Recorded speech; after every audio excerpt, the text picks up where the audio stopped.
That was a work by Claude Debussy, his beautiful Reverie for piano, and it was performed by Alain Planier.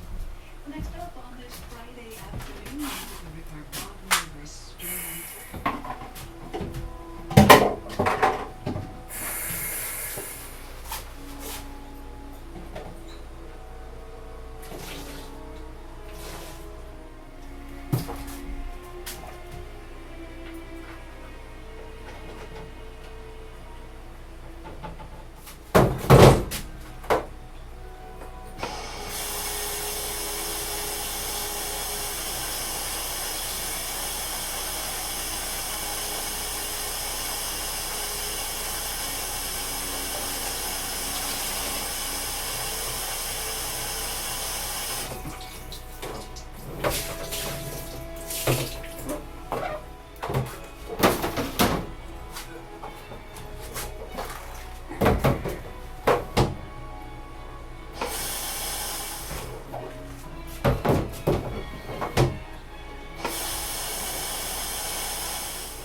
Okay, so I wanted to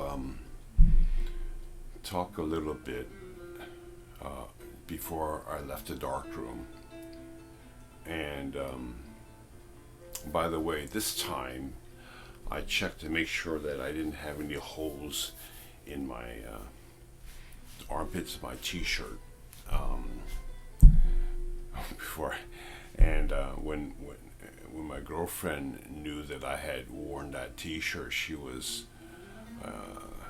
appalled and wanted me to redo the videos, but I told her that my audience were more sophisticated than that and they didn't care about those things. So thanks for not making any comments about that in the videos that I've posted where I was wearing it. I do have hypo stains on this one, but at least there aren't any holes.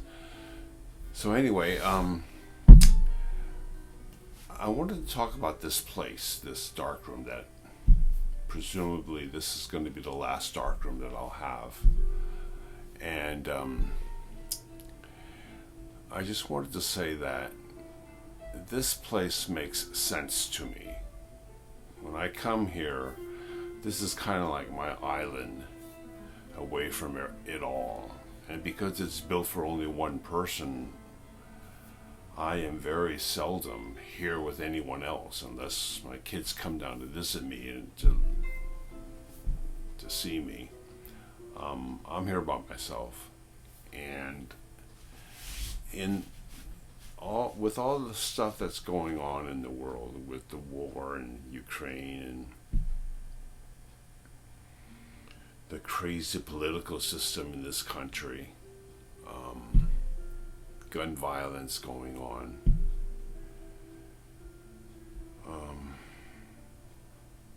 I come here to relax, and the world falls away. And whereas all that stuff doesn't make sense to me, this place does. I've often said that music is the only thing that makes sense sometimes to me. And this too.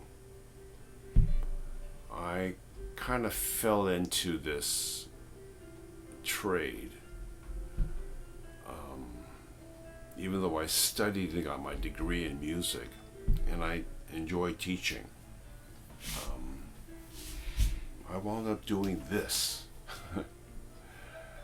for over 50 years, mostly because my father was really into not only photography as a hobby, but eventually as a business. And when he needed my help, my brother and we jumped in and helped him. And I found that I was pretty good at it early on. Even before I started working for my father, certain things about photography attracted me to. I wound up being more of a street photographer than anything else, and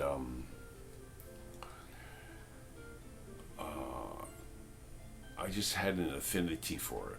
And although I didn't do it other than just for my own pleasure, it came in handy when I was photographing my friends and doing things that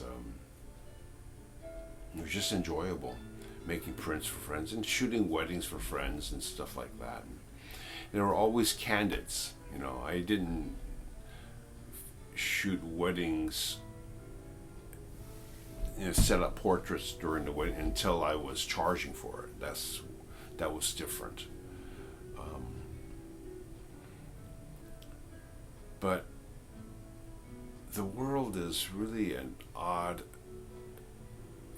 experience for me, given all the mistakes I've made, everything I've gone through, to come to this point in my life where I'm just going through all this film. I've got more film than I can ever possibly hope to print. My father's stuff, all these, I haven't even had a chance to look at these slides. These slides are actually for my uncle. I don't know what he wanted me to do with them, but I don't have time to even look at them. But I can always come here because there's always something to do. And as my next video will show, once I choose an image that I happen to have shot as a color slide or as a color negative, the process is now doubled in time because now I have to make a black and white negative from that. But time is something I have. I don't know how much more time I have, but I'll just spend it doing the images that feel right to me. And even though it may not feel right to my family or to people looking at it,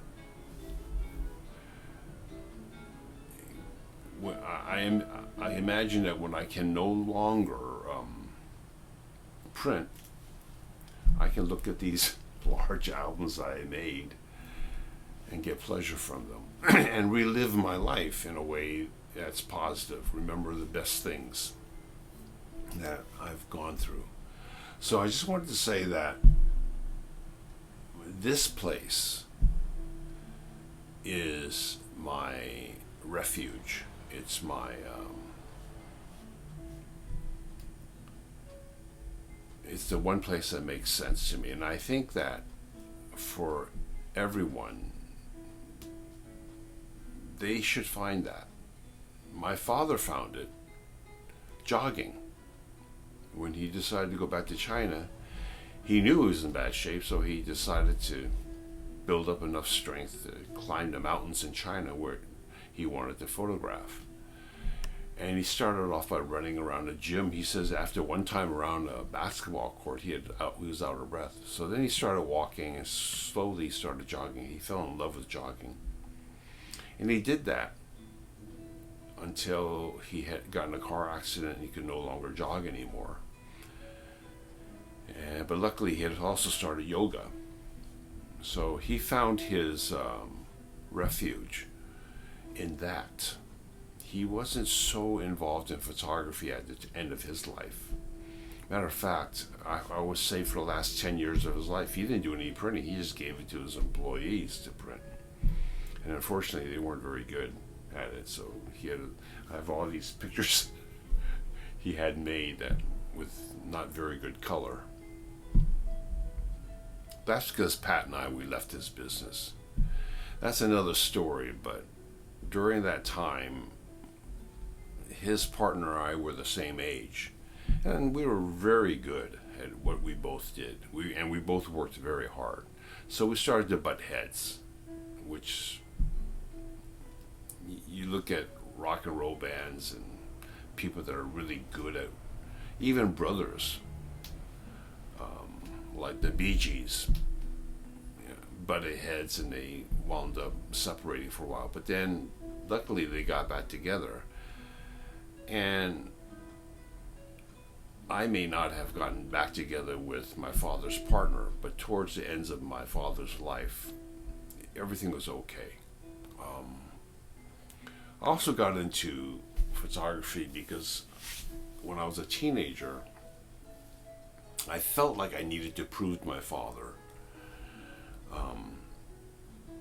that I was better than he thought. It wasn't necessary in hindsight, but I felt it was. And because he was good at this, I wound up going into this, and lo and behold, I became pretty good at it. So life is kind of strange. At the end, I think you have to kind of relax and let go of all that and take the best things that you've gotten from it. And that's what I'm trying to do now. And so I created this little space in the Tai Chi room that used to be. And I don't spend maybe a total of 24 to 40 hours a week here. That's it. My finishing is back in the garage where I work in Pacifica, where I do my spotting, and I'll end this video there.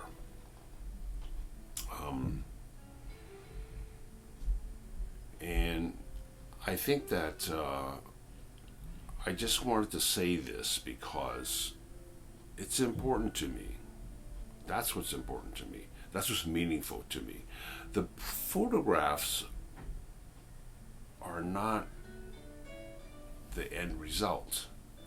Even though I spend a lot of time on them and I complete them, and sometimes I mount them, I frame them, I pass them out, I keep them archivally stored in archival albums and so forth. But that's not the main thing. The main thing is the person you become. And against all odds, that's where I wound up. Trying to be something I wasn't. And that is to be at peace with myself, to have some kind of state of mind that gives me peace. So that's what I want to say. And this place, I know it looks kind of messy, but it does everything I want. And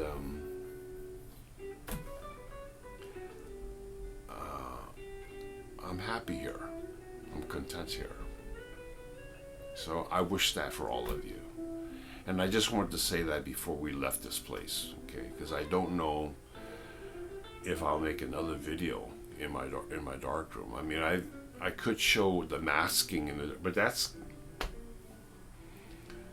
really kind of boring. More so than making a photograph. And I already did that. You don't need to see me in the dark, because masking is the first stage mask I can do in a red light if I'm using ortho film, which I generally do. But the rest of it's all in the dark anyway. So I probably won't do that. So this will be the last production video I'll probably make, I think. And I apologize for not showing myself photographing that much, except for the zone system, the revised zone system method that I use.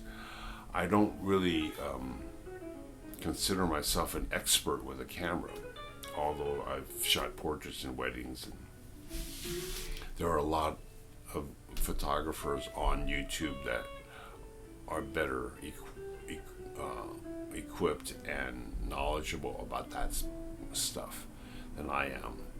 I guess I should have videotaped myself when I shot the Silver Bridge, which is basically how I work. But it's just the movements of the 4x5 camera, and that's all covered by other people as well. So that's it. The only other video I'll show is I plan within a couple of weeks to sit down with Richard. Richard came down with COVID, so I wanted to give him time to recover from that. And Richard is such a knowledgeable person. I wanted you to meet him on camera, and when I explain to him what I'm doing, he'll understand right away. I won't have to redo that, and you'll just see what my interaction with Richard is like, and that hopefully that'll give you enough information on how to make black and white negatives from color negs, if you so happen to want to do something like that. Okay, so thanks for watching, and I hope these 3 videos, actually the 4, there's the darkroom 1, darkroom 2, there's the pressing of the prints and the spotting, and that's pretty much everything. And this video will finish when I sign the back of the prints. Okay, all right. So I'll see you again soon.